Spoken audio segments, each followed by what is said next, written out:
네, 첫 번째 문제는 국가 배상에 관한 여러 가지 쟁점들을 모아서 만든 문제입니다. 변시 9회에 출제되었던 문제입니다. 올해 출제된 문제죠. 자, 첫 번째 질문 보시면요. 생명, 신체로 인한 국가 배상을 받을 권리에 일신 전속적 성격이 있는지를 묻고 있습니다. 우리가 기본 강의 때 일신 전속적 성격이 있는 내용의 권리들을 정리를 했었습니다. 공무원의 연금 청구권, 그 다음에 국민 기초생활보장법상 급여, 그리고 생명, 신체의 침해로 인한 국가배상 청구권, 그리고 우리 판례에서 인정을 했는데요. 건축법상 이행강제금 납부 의무는 일신 전속적 성격이 있기 때문에 양도되거나 상속될 수 없다고 보고 있습니다. 하지만 여러분들이 조금 구분을 하셨으면 좋겠다는 게 경제적 가치를 주된 목적으로 하는 손실보상이나 국가배상 청구권은 이전성을 인정을 하고 있습니다. 자, 그래서 1번 질문 보시면 생명, 신체의 침해로 인한 국가배상을 받을 권리는 양도하거나 압류하지 못한다. 즉 일신 존속적 성격을 갖는다라고 보시면 됩니다. 따라서 맞는 질문입니다. 2번을 보시면요. 국가배상법 7조에서는 상호보증을 규정을 하고 있습니다. 상호보증은 외국인이 피해자인 경우에 해당 국가와 상호보증이 있을 때만 적용한다는 겁니다.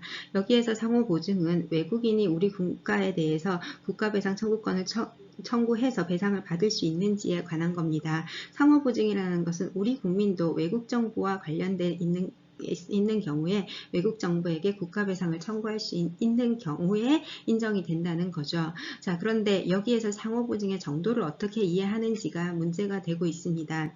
이 지문에서는요, 당해 외국에서 구체적으로 우리나라 국민이 국가배상 청구를 인정받은 사례가 있어서 실제로 상호 인정될 수 있는 상태가 있어야지만 상호보증이 인정된다라고 지문을 쓰고 있습니다. 하지만 우리 판례에서는요, 이렇게 구체적인 사례가 있어야지만 인정한다고까지 보면 너무 엄격하게 보는 것이다 라고 보고 있고, 실제로 조약을 체결할 필요까지도 없다 이렇게 보고 있습니다. 다만 실제로 인정될 것이라고 기대할 수 있는 정도면 충분하다라고 해서 국제법상 국가배상법상 상호보증 제도를 인정을 하고 있습니다. 그래서 이 지문은 틀린 지문입니다. 구체적인 사례가 있어야지만 인정된다고 쓰고 있으니까요. 자, 그 다음에 3번 지문 보시겠습니다.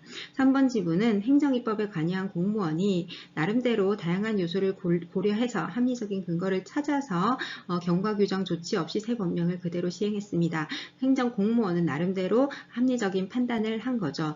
그 공무원의 그 상황에서요. 그런데 그러한 공무원의 판단이 나중에 대법원에서 내린 판단과 같지 않은 경우에 그렇다고 해서 공무원의 과실이 있다고 할 수 있느냐라는 질문입니다. 이거는 할 수 없겠죠. 그렇죠? 만약에 공무원이 대법원의 판단과 같은 행위를 항상 할 수 있다고 생각한다면 그거는 좀 대법원의 존재나 또는 공무원의 어떤 자기 행정 행위를 할 때 굉장히 위축되겠죠. 대법원의 판단과 내 판단이 같을까 같지 않을까 이런 걸 고민하게 되잖아요. 그래서 이런 것까지는 고유과실을 인정할 수 없습니다. 당연한 내용입니다. 자, 그래서 정리를 한번 해보시면 공무원의 판단이 대법원의 판단과 같지 않더라도 그로 인하여 공무원에게 고유과실이 인정될 수는 없습니다. 그리고 공무원이 법령에서 정한 대로 직무 수행을 했고 그에 따라서 그 상황에서 객관적으로 합리적인 판단을 했다면 고유과실을 인정하기는 어렵습니다. 따라서 3번 지문은 맞는 지문입니다.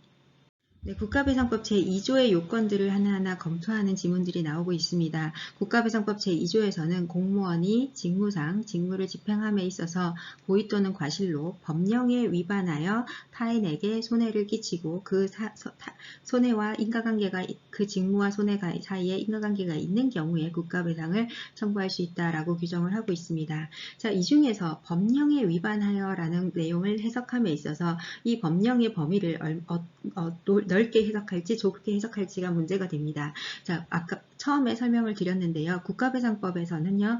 공무원의 범위도 조금 더 넓게 인정하고 있고 직무상 그리고 직무를 집행함에 있어서 또 조금 더 넓게 인정하려고 하고 있습니다. 그 이유는 국가배상이라는 것은 국민들이 이제 국가가 한 위법행위에 대해서 배상을 받는 거잖아요. 그래서 조직법적으로나 어떤 법 체계적으로 너무 엄격하게 해석한다면 국민의 입장에서 공무원이 행위인지, 공무원의 직무행위인지, 공무원의 직무집행행위인지 이것들을 국민의 입장에서 판단하기가 쉽지 않다는 겁니다. 따라서 국가배상법은 국민의 시각에서 조금 더 객관적으로 판단을 하려는 취지에서 이러한 개념을 조금 더 넓게 인정을 하고 있고, 되도록이면 배상을 해주려는 게 이 법률의 입법 취지이기 때문에 그렇게 해석을 하고 있는 겁니다.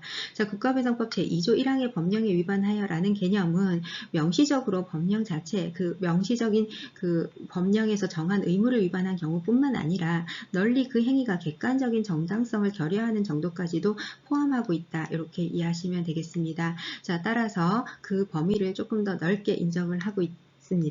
따라서 3번 지문, 4번 지문은 맞는 지문입니다. 자, 그리고 5번 지문으로 보시겠습니다. 5번 지문은요, 우리 아까 배웠던 내용이 그대로 나왔습니다. 공무원이 심각한 위험이 발생했다건 한 경우가 아닌 한은 이러한 전제 조건을 빼고 난다면 원칙적으로 관련 법령이 정해진 대로 직무를 수행하였다면 손해방지 조처를 제대로 이해하지 않은 부작위가 있다는 이유만으로 고의 또는 과실로 법령을 위반하였다고 볼 수는 없다. 이렇게 보고 있습니다. 자, 공무원의 고의 또는 과실을 판단할 때 공무원의 판단이 대법원의 판단과 같지 않더라도 고의 과실이 인정되지 않는다고 말씀드렸습니다. 마찬가지로 공무원이 법령에서 정해진 대로 직무를 수행했다면 그 자체로 고의 또는 과실이 인정된다고 보기는 어렵습니다. 따라서 5번 지문도 맞는 지문입니다. 네, 2번 지문으로 오시겠습니다. 2번 문제도 변시 7회에 나왔던 지문입니다. 국가배상법의 요건, 국가배상법 제2조의 요건을 검토하는 내용으로 구성되어 있습니다. 첫 번째 지문을 보시면요. 직무의 범위를 이제 설명을 하고 있습니다. 공무원의 직무상이라고 하고 있는데요. 여기에서의 직무는 행위의 외관을 국민의 입장에서 조금 더 객관적으로 판단한다라고 보시면 되겠습니다. 따라서 그 사례들이 이제 판례를 통해서 형성이 되어 왔는데요. 예를 들어서 인사 업무를 담당하는 공무원이 다른 공무원의 공무원증을 위조했습니다. 그러면 이 공무원이 실제로 그 공무원증에 관련된 업무를 담당하고 있지 않더라도 국민의 입장에서는 이 사람은 인사 업무를 담당하고 있으니까 다른 공무원의 공무원증을 위조했다라고 하면 외관상 직무 관련성이 당연히 인정된다고 판단할 수 있을 것 같습니다. 따라서 이 공무원증을 위조한 행위는 그 실질의 직무행위에 속하지 아니하므로 직무집행에 해당하지 아니한다라는 지문은 틀린 지문입니다. 자, 판례를 조금 더 보시면요. 국가배상법 2조 1항의 직무를 집행함에 있어서 라는 내용을 판단함에 있어서 그 행위 자체의 외관을 객관적으로 관찰해서 공무원의 직무행위로 보여질 때는 그것이 실질적으로 직무행위가 아니거나 또는 행위자의 주관적 관점에서 그 공무집행의 의사가 없었다 하더라도 그 공무원이 직무를 집행함에 있어서 한 것으로 보아야 한다는 겁니다. 결국은 그 행위의 외관을 객관적으로 판단하는 거고 인사 담당 공무원이 다른 공무원의 공무원증을 위조한 것은 객관적으로 봤을 때 직무 관련성, 외관상 이것이 인정된다라고 판단한 겁니다. 니은 지문으로 가도록 하겠습니다. 니은 지문은 고의 또는 과실에 관한 겁니다. 이 고의 또는 과실도 판단 기준은 객관적 정당성이 있는지를 중심으로 하고 이 객관적 정당성은 그 행위를 한 당해 공무원의 주관적 사정을 기준으로 하는 것이 아니라 일반적인 공무원이라면 객관적으로 이러한 행동을 했을 것이다 라고 판단되는 정도를 기준으로 하고 있습니다. 따라서 보통 일반의 공무원을 표준으로 객관적 주의 의무를 결여한 경우에 결여하여서 처분이 객관적 정당성을 상실하였다고 인정될 정도에 이르는 경우에 이것이 위법한 것으로 인정이 되고 있습니다. 물론 우리 판례에서는 여러 가지 요인들을 고려하도록 판단을 하고 있습니다. 니은 지문을 보시면 어떠한 처분이 위법한 것으로 취소되었다면 이로써 당해 행정처분은 고의 또는 과실이 있다 이렇게 되는 겁니다. 그러면 공무원이 일정한 행위를 했는데 그것이 나중에 법원에 가서 취소가 되면 그로 인하여 그 공무원은 고의 또는 과실로 어떤 행위를 했다고 판단을 하기가 어렵죠. 그렇죠? 그것은 취소되는지 여부는 결국 법원에 가서 판단하는 거기 때문에 이것이 객관적으로 위법하다는 것을 누구나 판단할 수 있는 내용은 아닙니다. 따라서 공무원으로서는 이것을 미리 판단하기 어렵습니다. 객관적으로 보더라도요. 그래서 이 니은 지문도 틀린 지문입니다. 나중에 법원에 가서 어떤 판단이 나는지는 이 공무원 행위 당시의 고의 또는 과실에 영향을 미치지 않는다. 이렇게 이해하시면 되겠습니다. 네, 국가배상법상 이중배상 금지의 원칙을 정리하시겠습니다. 우리 헌법 제29조 2항에서는 군인, 공무원 등의 경우에는 직무집행과 관련하여 손해를 입더라도 국가배상을 청구할 수 없다고 하였고, 국가배상법 제2조에서는 이를 구체화하여서 군인, 공무원 등은 직무집행과 관련하여 손해를 발생시키더라도 다른 법령에 따라서 배상을 받은 경우에는 국가배상을 청구할 수 없다라고 하였습니다. 자, 이에 따라서 이 내용을 요약을 하면 보상 범위에 관해서는요, 먼저 별도의 보상을 받은 경우에는 국가배상을 청구할 수 없고요. 별도의 보상을 받지 않은 경우에만 국가배상을 청구할 수 있다. 이렇게 정리를 했습니다. 자, 그리고 이 내용이 구상권과 관련돼서 연결이 됐었습니다. 구상권은 공동불법행위자와 주로 관련이 되어 있었고, 갑과 을이라는 군인 2명이 운전을 하고 가다가 갑이 운전자인데 A 사인과 이제 교통사고가 나서 공동불법행위자가 됩니다. 자, 이 경우에 피해자가 군인인데요. 피해자인 군인은 그 국가배상을 청구할 수 있는지, 가해자인 갑의 부분에 대해서 국가배상을 청구할 수 있는지가 문제가 되는데, 이 경우에 보통은 A라는 사인이 가입하고 있는 보험사죠. 현대해상이나 그 다음에 자동차 보험 회사들입니다. 이러한 자동차 보험사가 먼저 100%를 을에게 보상하고 난 뒤에 구상권을 행사할 수 있는지가 문제가 됐었습니다. 자, 우리 종래 대법원은 민간인인 A가 전부 배상을 하더라도 이 국가에 대한 구상권을 민간인 A가 먼저 100%를 을에게 배상하더라도 국가에 대해서 구상권을 행사할 수 없다고 판단을 했습니다. 따라서 결국은 민간인인 A가 모두 100%를 모두 부담하는 결과가 나타나게 됩니다. 이 상황은 상당히 A에게는 불합리한 상황이죠. 50%의 잘못만 했는데 100%의 배상을 하게 되는 것이니까요. 상대방 공동불법행위자가 공무원이라는 이유만으로요. 자, 이에 대해서 우리 헌법재판소는 이러한 불합리를 판단을 하고 민간인의 구상 청구를 부정하는 하도록 국가배상법 2조 단서를 해석하는 한 그것은 위헌이다라고 판단을 하였습니다. 이에 대해서 우리 대법원은 2001년도에 다시 판단을 하게 됩니다. 어떻게 판단을 했냐면요. 민간인인 공동불법행위자인 A가 자신의 규칙 부분을 초과해서 손해배상을 할 의무 자체는 없다라고 판단을 합니다. 따라서 A 입장에서는 자신의 잘못 부분인 50%만 이제 배상을 하면 된다는 겁니다. 다만 A가 100%를 만약에 보상을 해버려요. 전부 배상한 경우에는 다시 구상권을 행사할 수 없다라고 보았습니다.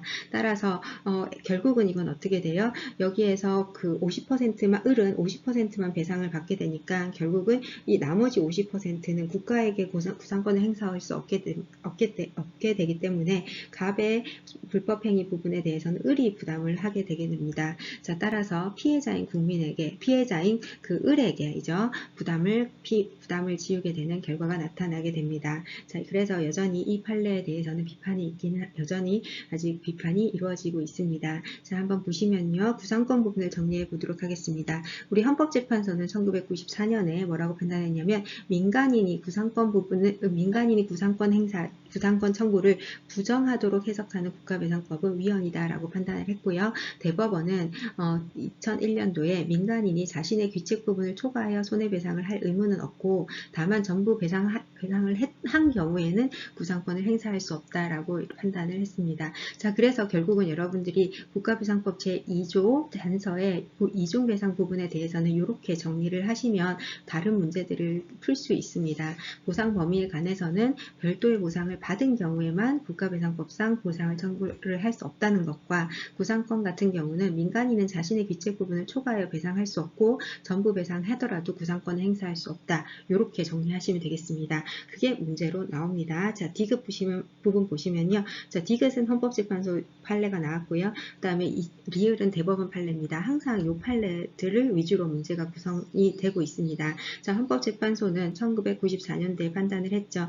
피해자에게 공동불법행위로 인한 손해를 배상한 다음에 공동불법행위자인 군인의 부담 부분에 관해서 구상권을 행사하는 것을 허용하지 아니한다고 해석하는 한 위헌이다라고 판단했습니다. 맞는 지문이죠. 자, 그 다음에 대법원은요, 일반 국민은 자신의 귀책 부분을 초과하는 부분에 대해서는 배상 의무를 부담하지 않습니다. 그리고 만약에 전부를 다만 이를 전부 배상했을 때는 구상권을 행사할 수 없다, 이렇게 판단을 했습니다. 다시 정리하면 바로 이 내용이 여기 있는 내용입니다. 그래서 대법원과 헌법재판소의 판례, 자신의 귀책 부분을 초과하여 배상할 의무가 없고 전부 배상한 경우 하더라도 구상권을 행사할 수 없습니다. 헌법재판소는 이 대법원 판례보다 앞서서 판단을 한 거고, 이 헌법재판소의 판단에 근거해서 우리 대법원이 이를 다시 해석한 것으로 이해하시면 되겠습니다. 국가배상법 제5조상의 공공의 영조물에 해당하는지에 관한 질문이 첫 번째로 나왔습니다. 국가배상법 제5조는 공공의 영조물에 관한 설치관리상의 하자로 타인에게 손해가 발생했을 때, 그리고 그 손해와 그 하자 사이에 상당한 인과관계가 있을 때 배상을 인정하는 행위에 해당합니다. 자, 제5조에서의 공공의 영조물이란 국가가 소유하거나 임차하여서 활용하는 경우뿐만 아니라 국가가 사실상 관리하고 있는 경우에도 인정된다고 보고 있습니다. 이러한 사례로 우리 판례에서 인정하고 있는 것은 공여된 용조물이나 물적 설비, 그리고 소유권, 임차권, 그리고 사실상 관리하고 있는 경우, 이렇게 분류할 수 있습니다. 시험 문제에서 줄에 나오는 것은 사실상 관리하고 있는 경우가 나오고 있습니다. 1번 문제를 보시면 국가 또는 지자체에 의해서 특정 공공의 목적에 공여된 유체물 또는 물적 설비를 공공의 영조물이라고 한다면, 이 범위 내에는 국가나 지방자치단체가 소유하고 있거나 임차하고 있는 경우뿐만 아니라 국가나 지방자치단체가 사실상 관리하고 있는 경우도 포함되고 있다. 이렇게 판단하시면 되겠습니다.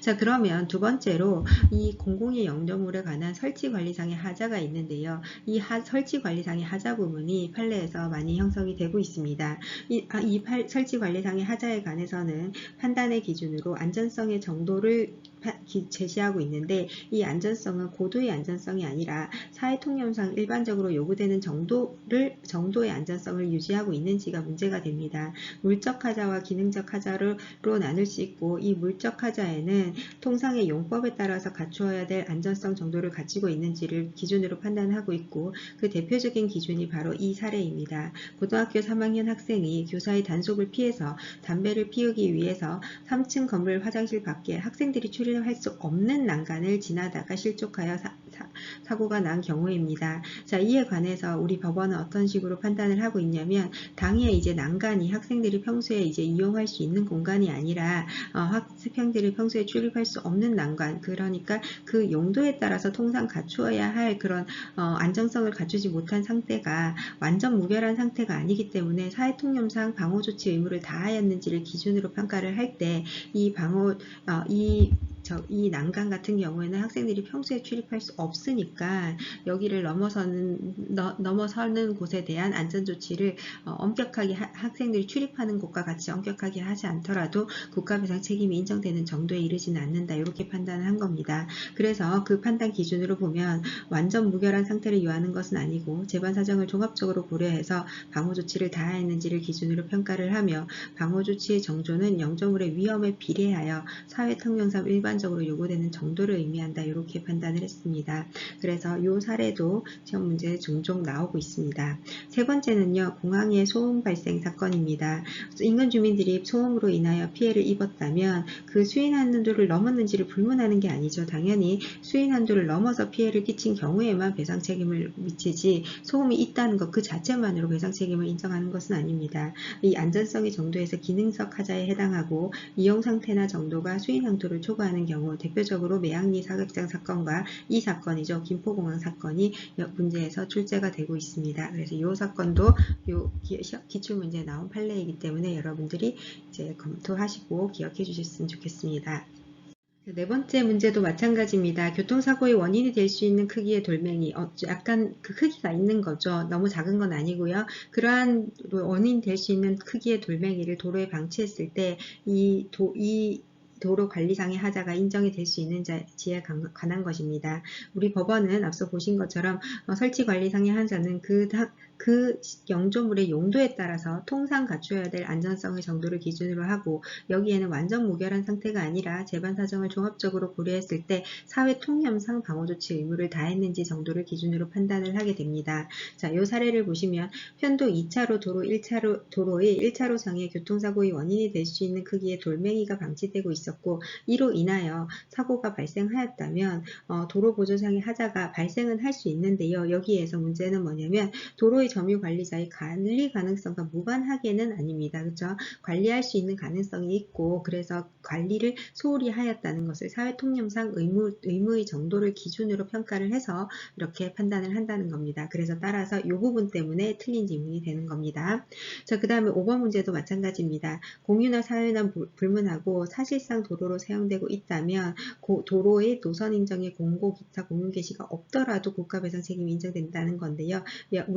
우리 도로의 사용에 관해서는 공공의 영조물은 공유나 사유 자체는 불문하기 때문에 공유 사유를 불문하고는 맞지만 공용 개시가 있어야지만 도로로 인정이 되고, 그에 따라서 국가배상 책임이 인정이 되고 있습니다. 공용 개시가 없었다면 공공의 영조물이 될 수 없다라는 거죠. 그래서 공용 개시라는 것은 도로법에 따른 노선을 지정하거나 이제 도로로 사용하겠다라고 이제 사실상 또는 법리적으로 인정을 하는 겁니다. 그게 공용 개시인데, 이 공용 개시 자체가 아예 없었다면은 이것은 국가배상 책임이 대상이 되는 아예 영조물의 대상이 되지 않는다는 겁니다. 그래서 도로의 노선 인정의 공고 기타 공용 개시가 없었다 하더라도 이 부분 때문에 틀린 지문이 되는 겁니다.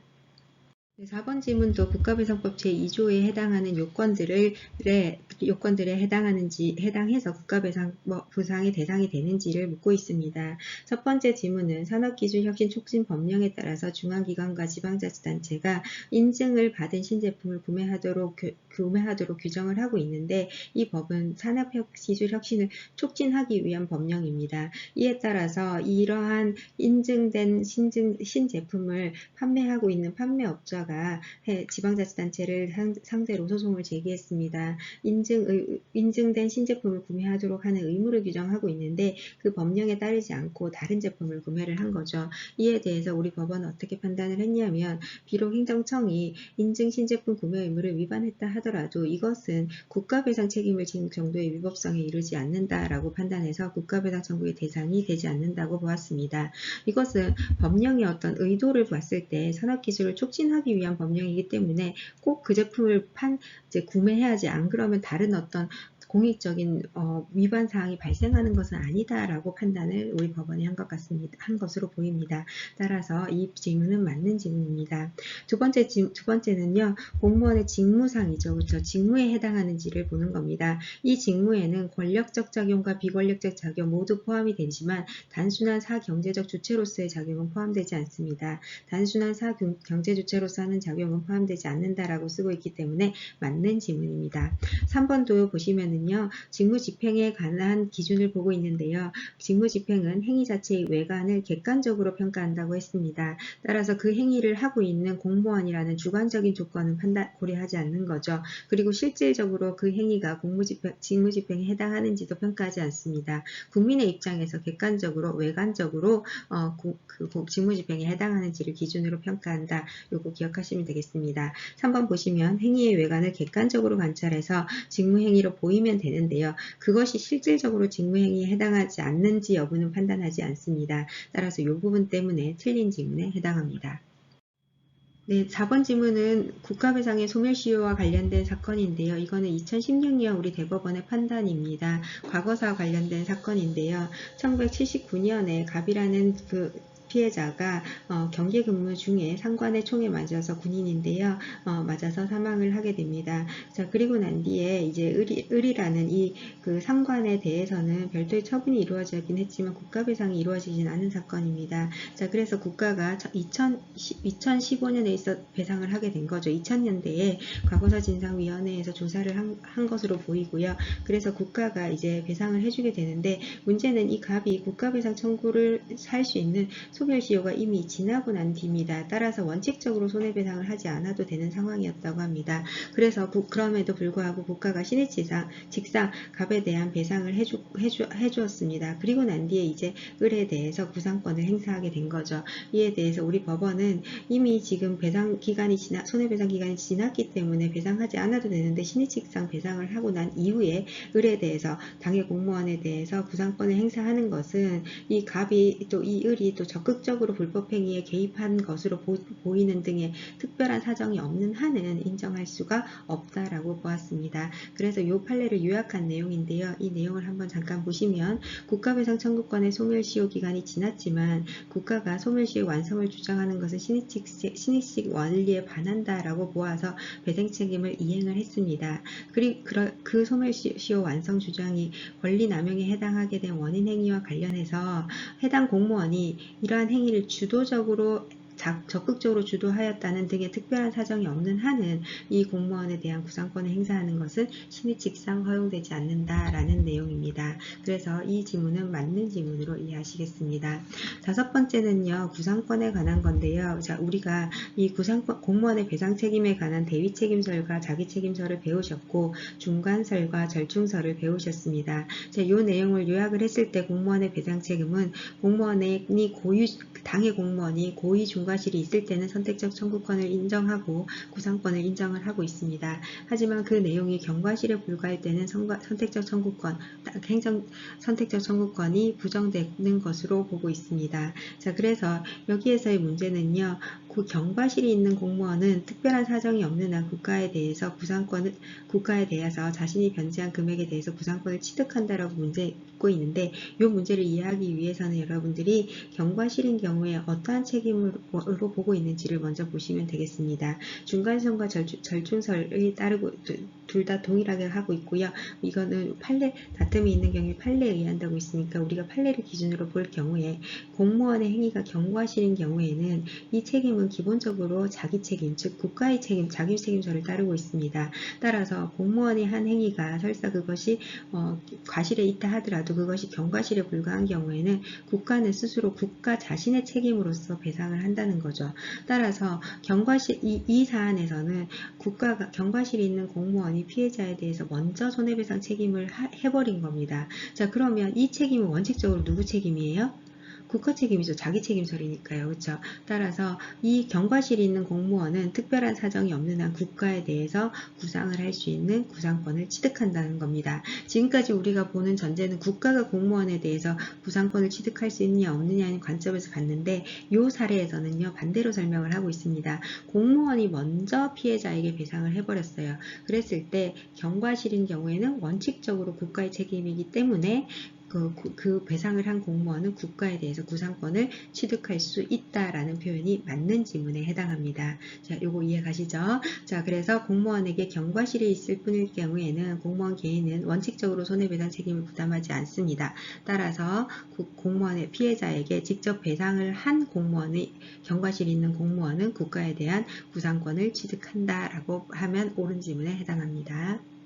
변시 5회에 출제된 지문입니다. 이 지문도 이제 국가배상법 제2조의 요건에 해당하는지를 이제 우리가 평가하는 내용에 관한 것입니다. 1번을 보시면 부작위에 관한 내용인데요. 국가가 자기 의무가 있는데도 불구하고 아무런 행위를 하지 않았을 때 그것이 법령의 위반에 해당하는지에 관한 겁니다.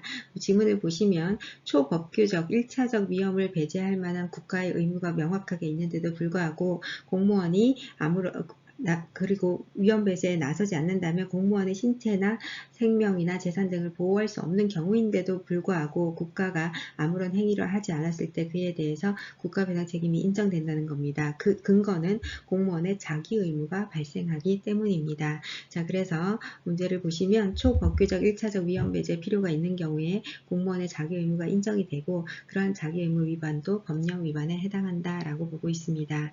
자, 그러한 법령의 위반은 명시적인 법령 위반 뿐만 아니라 널리 그 행위가 객관적인 정당성을 상실하는 경우를 포함한다 이렇게 보고 있습니다. 그래서 여러분들이 요 관련된 법령에 위반하여를 평가하는 관련된 판례도 있는데요. 법령에 위반하여라고 할 때는 굳이 엄격하게 형식적인 의미의 명령의 명시적인 자기 의무가 정해져 있음에도 불구하고 이를 위반하는 경우만을 의미하는 것이 아니라 조금 더 널리 보아서 인권 존중이나 권력 남용 금지, 신의 성실과 같은 공무원으로서 마땅히 지켜야 할 준칙이죠. 마땅히 지켜야 할 준칙이나 규범을 지키지 아니하고 위법한 경우를 포함하여 널리 객관적인 정당성을 상실하고 있는 경우를 포함한다라고 하였습니다. 자, 이 사건은요, 납북자들에 대한 국가의 부작위에 관한 판례에 해당합니다. 자, 그래서 납북자들은 국가가 위험을 배제하지 않는 경우에 그 생명, 신체 등을 보호할 수 없는 절박하고 중대한 위험 상태에 있다라고 보아서 국가나 관련 공무원에게는 그러한 위험을 배제할 구체적인 자기 의무가 존재한다고 평가한 판례를 가지고 판례로 문제를 형성한 경우에 해당합니다. 이 판례고요. 자, 그 다음에 2번 지문입니다. 공무원의 직무에 해당하는지에 관한 겁니다. 공무원의 직무상 의무 내용은 단순하게 공공의 이익을 위한 것이거나 행정기관 내부의 질서를 규율하기 위한 것이 아니고 전적으로 또는 부수적으로 사회구성원의 안전과 이익을 보호하기 위해서 설정된 이상 상당 인과관계 범위 내에서 배상 책임을 인정하도록 하고 있습니다. 따라서 그냥 직무의 내용이 단순히 공공 일반의 이익을 위한 것이거나 이런 표현 자체가 힌트를 주고 있죠. 그 다음에 행정의 내부 질서를 규율하기 위한 것이라면 국가배상 책임이 인정되지 않는다는 지문은 맞는 지문에 해당합니다. 네, 국가배상 책임에서 직무행위에 해당하는지를 판단할 때 그 부작이나 입법작용이나 사법작용을 나누어서 우리가 공부를 했습니다. 자, 이 중에서 재판작용인 경우에 국가배상 책임이 인정되는 경우는 헌법소원의 청구기간을 오인해서 각하하고 그 다음에 그 밖에 불복이나 시정 절차가 없는 경우, 그 다음에 검사가 무죄를 입증할 만한 결정적인 증거를 제출하지 않은 경우와 같이 매우 그 침해 요소가 명확한 경우에 국가배상이 인정이 되고요. 사실 그 밖에는 인정이 되기 어렵습니다. 그래서 국가배상을 대표적으로 부정한 사례는 법관이 재판을 할 때 법령의 규정을 따르지 아니하는 경우, 그 다음에 검사가 공소를 제기했는데 이후에 법원의 무죄 판결이 나는 경우, 이러한 경우는 직무집행 행위 과정에서 나타난 직무집행 행위를 위법하게 한 경우에는 해당한다고 보지 않아서 국가배상 청구를 인정하지 않았습니다. 3번 지문을 보시면 법관의 재판에 법령의 규정을 따르지 아니한 잘못이 있다 하더라도 그것이 국가배상 책임이 성립하는 데 있어서 명확한 위법 행위가 있을 만한 특별한 사정이 있지 않는 한은 인정되기가 어렵다는 내용입니다. 따라서 3번 지문은 맞는 지문에 해당합니다. 4번 같은 경우는 헌법소원 심판의 청구기간에 관한 지문입니다. 청구기간을 잘못 산정해서 각각 결정을 한 경우에는 본안 판단을 하였더라도 어차피 청구가 기각되었을 것이라는 사정이 있는 경우라 할지라도 국가배상 책임이 인정될 수 있습니다. 이거 본안 판단을 해서 어차피 기각되었을 것이다 라는 것을 판단하는 것 또한 이제 주관적인 거니까요. 그래서 그 헌법소원 청구가 기간을 오인하고 그 다음에 불복할 수 있는 별도의 절차가 없는 경우에는 국가배상 청구를 인정을 한 사례입니다. 따라서 이 4번은 틀린 지문에 해당합니다. 5번은요, 입법부작이죠. 국회의원의 입법부작위는 특별한 사정이 있는 한, 특별한 사정이 아닌 한 위법성을 인정하기 어렵습니다.